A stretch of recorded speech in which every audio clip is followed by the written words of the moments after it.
But that works for you because you have done what we could almost call guerrilla architecture over the years. If it is ever to move into the real mainstream and become large scale, as might be necessary if the whole generational shift we're talking about is in fact the case, that a whole generation will truly want something different in housing as it wants something different in newspapers and music and information and all that. Won't it then have to be reflected in changes in regulation eventually? Yes. I hope not. If you can imagine the obstacles of bringing innovation forward in the building industry, it's just, there's every single obstacle you could ever see. Right. And there's already a framework, at least in California, of the definition of unit, which is this wonderful elastic ruler that allows every kind of arrangement that you want. And then it allows you... Can I ask what the law actually says? Well, for example, the clear, simple thing is that your house has to be of a certain size on a certain lot in San Diego, so you certainly can't build an affordable house on a 5,000 square foot lot that costs a huge amount of money. So by building a whole lot of houses on what's supposed to be one house, you've also said to yourself, well, you know, I have a different attitude about parking than I think I could ever get through a legislation. I think that the people in the houses will be happy to share cars as well as kitchens, and that in fact, I don't want to make that argument in front of a bunch of angry NIMBYs.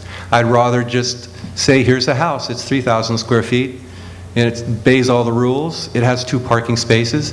And then we'll get into restripings, which is a real interesting thing. The parking sizes are huge in California, 24-foot turnarounds and 18-foot spaces, 9-foot widths.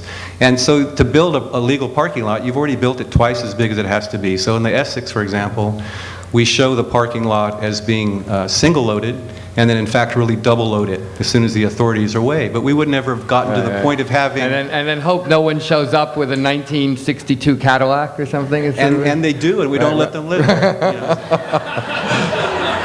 Okay. But my question about how do they define the unit? What is the elastic definition? Or is there an elastic definition, or you mean the definition is something that you were able to make elastic? Well, I think the definition itself is elastic. Okay. It really is. What is it? Do you remember how it's phrased? Well, it's no longer 5 blood-related adults. 1982 or so, we had a California court decision that I think there were 15 students living in a house in Cal Poly, and the neighbors were upset, and it went all the way to the Supreme Court in California, and they said you don't have to be blood-related to be a family. Well, that threw the entire zoning ordinance on its ear. And everybody stood back and said, what are we going to do? Start it all over again, you know? But what really meant is, well, I could have a unit be for 14 people, or I could have it be for 1 person. So that's an elastic ruler. Right. I like the systemic approach to the reality.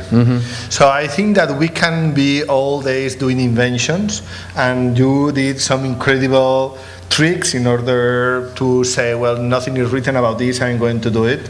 And I myself, for example, when we were doing these orchards in the city, there were some progressive people in the city that say, this is not a green area. Yeah. And then I was looking to the definition of green area that say is open to the public, you have the sun, etc. And it was nothing that was contradictory to the fact to grow tomatoes instead to grow grass. Right. So, but then in some moment, if we really want to upgrade, for example, the fact that buildings should produce all the energy that they need. That's a very simple sentence. And then this will change completely how we make buildings, how we deal things. In Spain, we are bringing... No, you know what? Thank you. You know what? The president of Spain, that I think that is just right now across the street, he is not supporting nuclear power. Okay? No, we don't want nuclear power, we are progressive, we don't want nuclear power. Okay, so let's bring energy for France. France is producing energy with nuclear power, for sure. Right. And then we need to have a huge cable like this. We are going to destroy one valley in the Pyrenees to pass the electrical power. The people there say, please go underground. They say, no, it's very expensive. We are going to pass the cable like this, okay?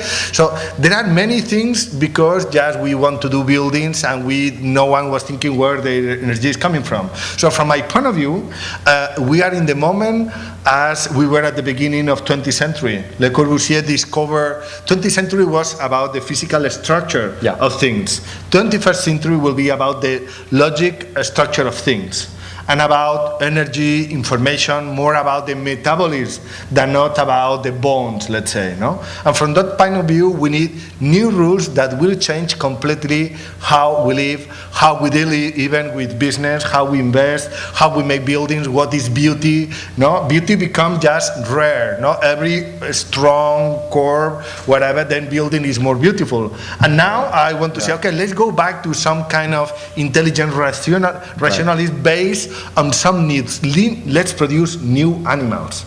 Now, I'm very struck by your line, form follows energy. Yes. But of course, even when everyone was saying form follows function, it didn't really, of course. Yeah. I mean, we know that there was some, the great modernist works of Le Corbusier and Mies and so forth were in part great because there was an aesthetic power behind them anyway, despite whatever they said. And is that possible, do you think, also when energy is a determining force? For sure. Look at the trees. I mean, they are really beautiful, and they are following the energy. Now, what I mean is, you say something that the students today, they don't take care, in fact, about, let's say, beauty. They are just following the computer. They are doing things, they are doing something that in fact they don't know to draw in plan or in section. They don't have some kind of deep values. You say something about, look at the proportion. We were just making higher. That's incredible. That's architecture. This is what the Romans were doing. Yes, of and course. This is all about what we are trying to do. What I want to do is architecture with capitals. And architecture are many things, and at the end is beauty, is expression, is the feeling about the society, is about many things. And sometimes we have new ingredients. Mies did the first steel and glass building in the world, and it was not clear if glass was beauty or not, but this is what he said. And then he did a SIGGRAM and he improved the model. So I don't take care about if solar panels are like this or they are black or can be painted or we are doing some kind of natural ventilation. There are many things to be included in architecture. But at the end, what is important is architecture. Look at the Parthenon and look at the buildings we are doing now and say, that's great. And this is what we want to do. Okay. While I'm not sure I would compare your project yet to the Parthenon, I understand. No, I understand. Okay. I understand what you're. We're underway. I understand what you're doing. Right. No, I certainly appreciate your reminder that both social priorities and energy priorities need not override aesthetics in the larger sense. But while we're talking about architecture of the past, I did have a sense, particularly as I looked at your image of agriculture with the tower visible behind, that it actually reminded me in some ways of Broadacre City, of the great Wright vision of a new city from the 1930s. Was that in your mind at all at any point? I has been studying what means a city. It's a question on the scale of where you solve things. So if you decide not to have energy or water plants, whatever, then they will be some far away. If you decide agriculture is inside, then so that means that cities are not what we think that they are, or what we suppose they should be. When I start, you know what? I didn't know anything about urbanism when we start Sociopolis, and the people say, you didn't make any neighborhood before. And I say, it's true, and that can be a good advantage, because I was discussing with my team, what is the thing we would like to have in our city? I would like to play football just in front of my house. I would like that all the buildings can look to a park. I would like to be able to run in the street. I would like to grow tomatoes. Are those things illegal? No. So why we don't do? And that's why we propose to do things that we thought that they should be. I have been, as I said, the cities from Leonardo until the Second War. that means that there are many possibilities. I think that we are now, cities are back. So what I mean is not just time for architecture, but it's time about how we design neighborhoods and create communities. There's no question cities are back in that sense, but just one final question, sorry. In part they're back because we, I think, have a greater appreciation for the street in a traditional way. And I saw that in some of Ted's urban stuff too. Is the experience of street, say, that you have every day in Barcelona, is that going to be able to be replicated in Sociopolis? Yeah, in fact, we were thinking what means urbanity. Yeah. And urbanity means density, means diversity, means meeting points, means things, but doesn't mean replicating a section from the 14th century street. So we were doing the list of things that means urbanity, and the list section of 10 meters, but it is not in the list. This is the interpretation that in some moment of the history we produce about this based on some kind of rules of urbanity. This year we have the 150th anniversary of Barcelona plan. Cerdà invent the word urbanism. But I think that the urbanism as Cerdà was planned is over. We will do something that is more, when we grow, more related with natural interpretation and following nature, and we should be recycling the cities. But the idea that we make a abstract grid on the top of the nature, from my point of view, is over. So that means that we want to have the good thing from urbanity, diversity, meeting people, good cafes, the feeling of community, and we need to find the new form for that. Good.